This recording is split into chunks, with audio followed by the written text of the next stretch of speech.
Pemirsa, dua oknum polisi dituntut hukuman mati atas kasus penggelapan barang bukti sabu sebesar 19 kg. Dua oknum ini merupakan bagian dari 12 polisi yang menjadi terdakwa dalam kasus serupa.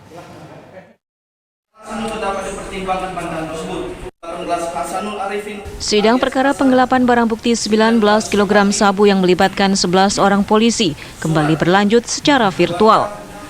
Agenda sidang di Pengadilan Negeri Tanjung Balai, Sumatera Utara kali ini sudah memasuki pembacaan dakwaan. Jaksa menuntut dua orang oknum polisi dengan hukuman mati. Dua orang oknum polisi tersebut adalah Waryono, mantan Kanit Reserse Narkoba Polres Tanjung Balai, dan Tuharno yang bertugas di Satuan Polair Tanjung Balai. Sementara 9 oknum polisi lainnya dituntut hukuman seumur hidup.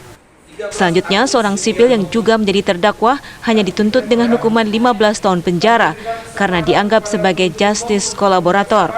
Secara teknis dapat Hari ini 12 tuntutan perkara narkotika, di mana 11 orang diantaranya aparat penegak hukum.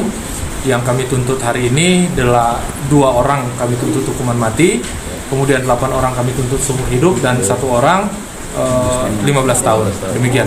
Boleh dijelaskan Pak, 2 orang itu tuntut mati itu siapa aja? Yang kita tuntut hukuman mati pertama atas nama terdakwa Tuharno dan terdakwa Waryono. Sementara itu, kuasa hukum terdakwa mengatakan akan terus melakukan pembelaan dengan cara memberi nota pembelaan secara tertulis kepada hakim saat putusan pengadilan nanti.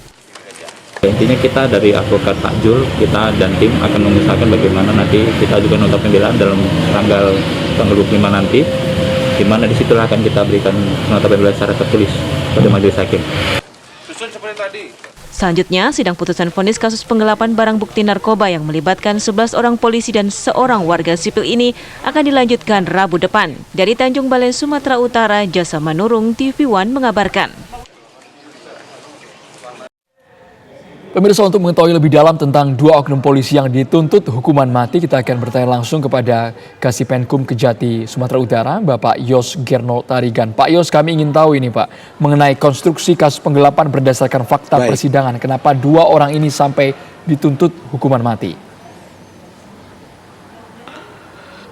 Baik ya, terima kasih sebelumnya kesempatan yang diberikan kepada kami untuk menjelaskannya. Dari fakta persidangan yang disampaikan Jaksa Penuntut Umum pada Kejaksaan Negeri Tanjung Balai Asahan, cukup jelas semua itu merupakan wujud konstruksi daripada fakta-fakta yang telah diucapkan oleh saksi-saksi dan tersangka di persidangan. Jadi terkait hal tersebut tentunya ada pertimbangan yang menjadi memberatkan bagi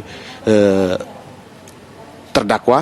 Pertama, tindak pidana narkotika ini merupakan jaringan internasional ya, dapat disebutkan di dalam fakta persidangan itu sudah diketahui, di mana narkotika itu berasal dari negara tetangga kita ya, Malaysia, dan dibawa ke Indonesia. Kemudian yang kedua, para pelaku tersebut merupakan sudah cukup jelas ya sebagai aparat penegak hukum yang seharusnya turut memberantas tindak pidana narkotika, tetapi justru turut melakukan tindak pidana itu dengan menggelapkan barang bukti tersebut. Nah, kemudian yang terakhir, para terdakwa dalam persidangan tidak berterus terang serta tidak menyesali perbuatan yang sudah dilakukannya begitu. Nah, terima kasih. Pak Yos, kami juga ingin tahu pasal apa sebenarnya yang disangkakan kepada para terdakwa. Dari 12 ada 2 ini yang terkena hukuman mati. Ya, yang untuk hukuman mati ini tentu ya undang-undang tentang narkotika ya, pasal 114 ayat 2. Nah, undang-undang narkotika nomor 35 tahun 2009 begitu. Keterangan di fakta persidangan, Pak, sebenarnya berapa temuan para oknum ini, kemudian yang disisihkan, yang digelapkan untuk dijual kembali itu berapa besar narkobanya?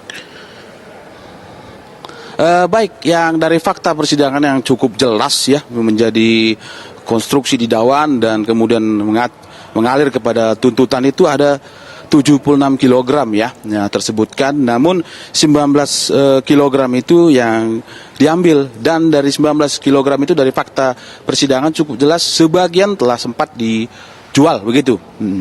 Kami ingin tahu juga kenapa mereka bisa mengelabui atasannya, Pak.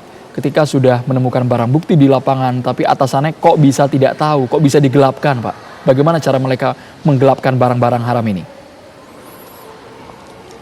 Tentunya dalam hal ini dari fakta persidangan, mereka ini kan melakukannya atas tindakan pribadi mereka sendiri, bukan institusi, sehingga mereka bertanggung jawab terhadap apa yang dilakukannya sendiri begitu.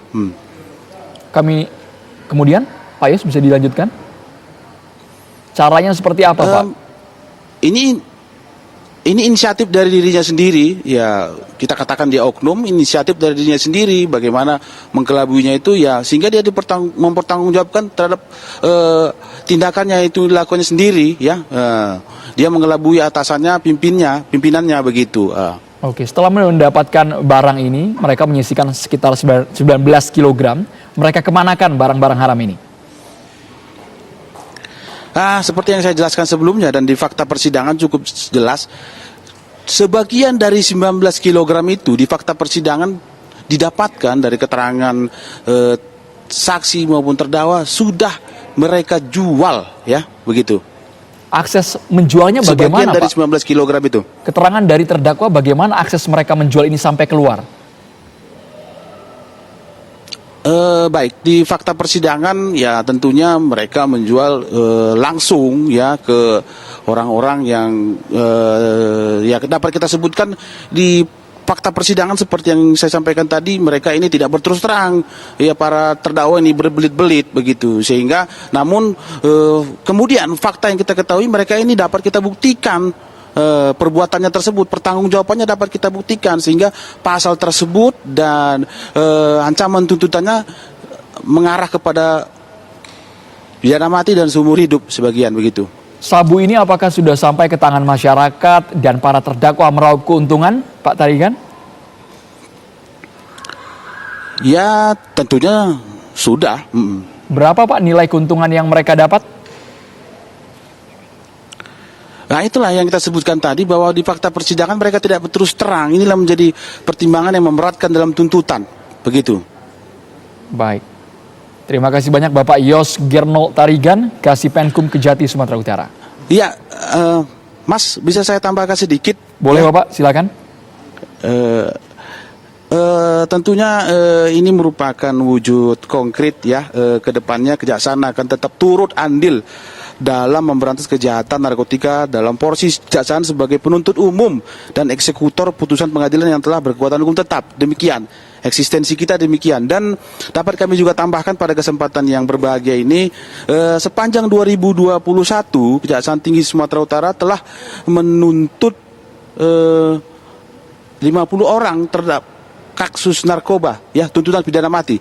Baik. Sepanjang 2021 kemarin 54 orang terdakwa dituntut hukuman mati. Demikian. Terima kasih Pak Yos Gerno Tarigan.